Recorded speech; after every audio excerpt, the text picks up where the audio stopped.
What's going on YouTube? I'm Sniff of ScotchNSniff, and today we're going to be talking about, actually it's not even going to be a real video, I don't know why I'm saying that. So this is actually an intro video for an actual video that we did where we interviewed Bill Thomas, the owner of Jack Rose, the mecca of whiskey here in DC, in case you've seen it or heard of it, and I'm sure you have.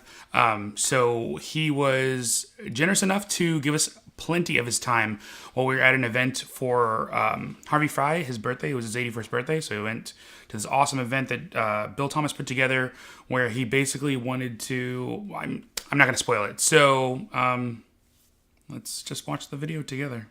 So how do you think this event's going? I think it's going pretty well. Yeah? Okay, Yeah. and then in terms of planning, like, did you just... Was this just a wild hair, everybody? You just wanted to do this? Or? Yeah, we talked about it for years, and we just it's Harvey's 80th. Oh yeah. Which is how we came with the price point. It was 80 bucks plus whatever the tax and grad. So I just made it 80. If it would have been 79, it would have been 79. And we just wanted to showcase like some of the people we think are doing really good stuff. So obviously some new guys like Wilderness Trail, Peerless, Willits. Obviously their stuff's coming out amazing now. Well, you're kind of biased there anyways, aren't you? I'm biased on all. I'm biased on Kentucky in general, but besides that, you know, Glenn Fittick stepped up. Diageo stepped up and brought interesting cool stuff. Like 427 over there. Okay. I mean, there's some really good bottles here. Impact stepped up with exclusive molds, cask strengths, single cask nation. So we kind of wanted to create a new festival that was geared towards whiskey drinkers that they can't. So instead of going to Whiskey Fest and having all the standard stuff, to try and pull really cool bottles in. Either cask strength or single barrels or some of their top stuff that people don't get access to. To make it look that much more interesting. Well, just to make, because I go to some of the whiskey fests and stuff and I try like 3 whiskeys. Because you've already had the rest. I've already had everything else. Whereas here, there's 40 whiskeys that I would try right now that I haven't had. That's awesome. You know, so because I mean the Willet ones were barreled just for this event. Okay. Same thing with Wilderness Trail. These were ones that they pulled specifically. Glenn Fittick did the same thing. So I mean, you're not going to try these anywhere else. You know, exactly. I was talking to Tracy about that. So she actually brought the 15 deconstructed here, which isn't like a normal thing. Normally you have to go to Scotland and you have to like sit down in their room and do it there. So it's kind of cool to see that. Yeah, it's funny. It was you know, and it was normally the guys that they might work for these companies, but they actually come here and hang out and drink. So it really started from all of us like hanging out and being like, hey, you know what we should do? Would you do this? I'm like, yeah, let's do it. So and we also wanted some new stuff. So obviously. Wilderness Trail, being brand new, never released anything, and they're going to launch in like 3 weeks. So, and I love them. I go down there and pull barrel samples all the time. Are they launching everywhere? Like no, they're going to launch in DC first. Specifically DC? Yeah. Okay, got a couple bottles of that then. Yeah, it's going to be awesome, and they're going to come out at a really good price point. Sweet. So is this going to be a normal thing then? You think you'll do this every year? If we get general positive feedback from the vendors as well as, so the way we kind of tiered it, we wanted it to be more affordable because the prices of whiskey festivals are pretty expensive. So we wanted to make it more affordable. We wanted to have more interaction, so obviously getting Ardbeg to bring the VR glasses, to get the distillery tour, doing the blind tasting station. We want to do more stuff with blind tasting. That, I mean, I would love to expand. I really had a picture that we were going to do 50 blind tastings, but we had to settle for 8 because it was like too logistically taxing. But next year I think we'll expand blind tasting. We'll probably do some barrel-aged beers. Obviously we want to showcase cocktails. We also think that the whole thing of just like whiskey people are pretty broad in their drinking. So we want to make sure that we had other things that would appeal to everyone. Instead of just scotch, instead of just certain kinds of bourbon, everywhere. Yeah, so next year I think we'll expand it even bigger. We'll definitely have the restaurant open next door, so then we can have more stuff. We can actually add seminars. We were gonna have what we call minonars this year, but we ran out of space because we had some vendors jump on the last minute. But next year we'd like to have a little more seminars, a little more guided tastings, some blind tasting classes, just I don't know, just more sensory kind of fun stuff instead of just like slamming drinks. Yeah, which is what most people do at some whiskey festivals. Yeah, they just want to. I got to check it off my list. We also wanted to limit the amount of people here, so you could actually talk to the distillers, have a little lengthier conversation, and also a lot of people do this and then they want to go visit distilleries, so they can make a connection to actually go down there, and you can't do that in 2 seconds. But some of these people are carrying on 15-minute conversations, and then they're more likely to have, to actually visit the distillery. They're more likely to buy a bottle bottle, which is ultimately what these guys want. Next year we'll expand it to have, I think, things for sale that you can sign in for. Yeah. So we've got some things in the works with some bottling, some dumping and some blending that we're going to be doing personally from barrels that we already have. So next year we'll expand that in. Oh, that's awesome. So, that's a perfect time to release too. That's great. Yeah, and you know what? If everybody gets positive feedback, if everybody hates this event, then we won't do it.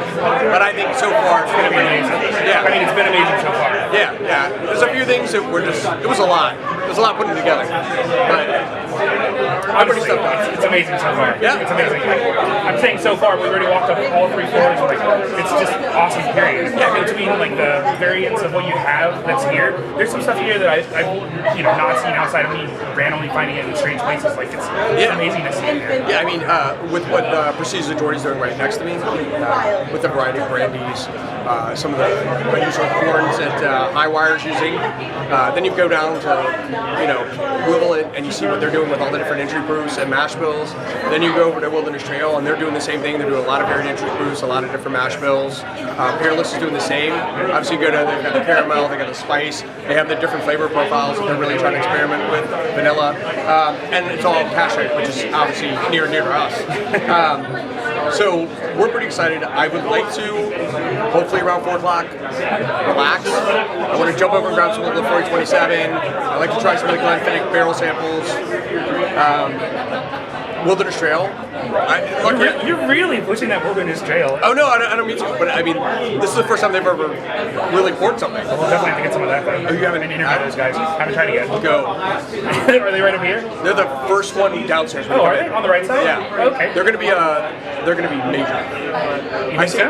Yeah. Hey, the 3 people that are making the 3 companies in Kentucky, Peerless, Willet, and Wilderness Trail, will dominate in the next 5 years.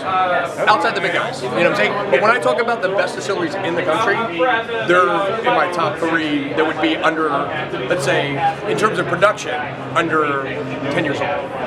Obviously, Willet's been around forever, but they went through that period of not distilling. So putting them in the category of being a generally new distiller by 5 years, the quality of the products are there.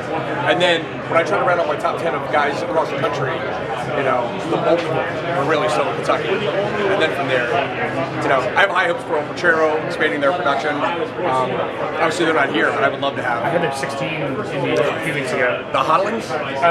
Or is it a 16? It was some kind of special release barrel they had. I know, I'm going to call it. I had to look at my notes. Yeah. They're 18-year-old that they came out a couple years. The old Hodling stuff is amazing. I love the maltiness of El Pochero. So they've always been near and dear to me, but they're just not available. You can't get it. We have a whole shelf of them downstairs, but that's because I hunted the world for them. A couple years ago, I was at Whiskey Fest, New York, 3 years ago, and El Pochero was there, and the main distiller guy was there. And I was like, hey, because we just released some to Binny's in Chicago. I walked out of the event, caught Binny's, and I was like, hey man, I heard you got some Holland TT. I was like, how'd you hear that? I go, listen man, I'm standing with the distiller right now. He's like, okay, we'll send you sign a couple bottles. And that's what we have here at Jack Rose today, is they're like, yeah, well, so they sold me 2, and then I have to be in Chicago the next week. I was like, oh, let me just buy one. They had it behind the counter. You had to ask for it, so it wasn't even on the shelf. Anyways, that's it. We're just hustling. That's it, man. It's the best kind of hustling, though. Just trying to put it, and make it a value. Like I wanted you to walk away going, okay, I drink $80 worth, and I think you could actually do that between the Glenfiddich and the 480. The Glenfiddich just saving you the price of the trip of going to Scotland to try that. And the single cask nation. Yeah, that's another one I wanted to try. What I would charge you for a dram on that stuff.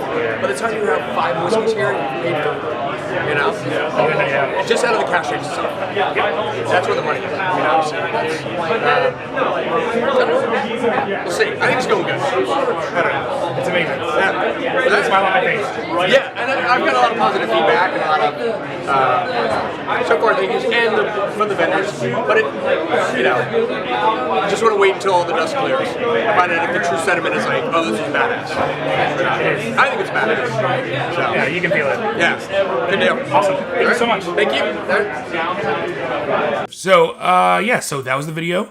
Hopefully you enjoyed it. It was just a small interview on a rooftop, so it wasn't anything crazy, super informal, but it was a really, really good piece of insight into what his thinking is in the whiskey industry, especially somebody who's got their hand on the heartbeat of this all the time, the pulse rather.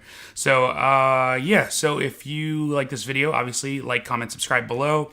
If you want us to do more interviews where I sandwich us talking in the studio around the video instead of having a video where we do an interview like somewhere else. I know some of you didn't like that, but hey, we're trying new things, so that's a good thing. And yeah, so like, comment, subscribe. That's it. I don't know. I feel like I should tell you about Patreon, but you probably already know.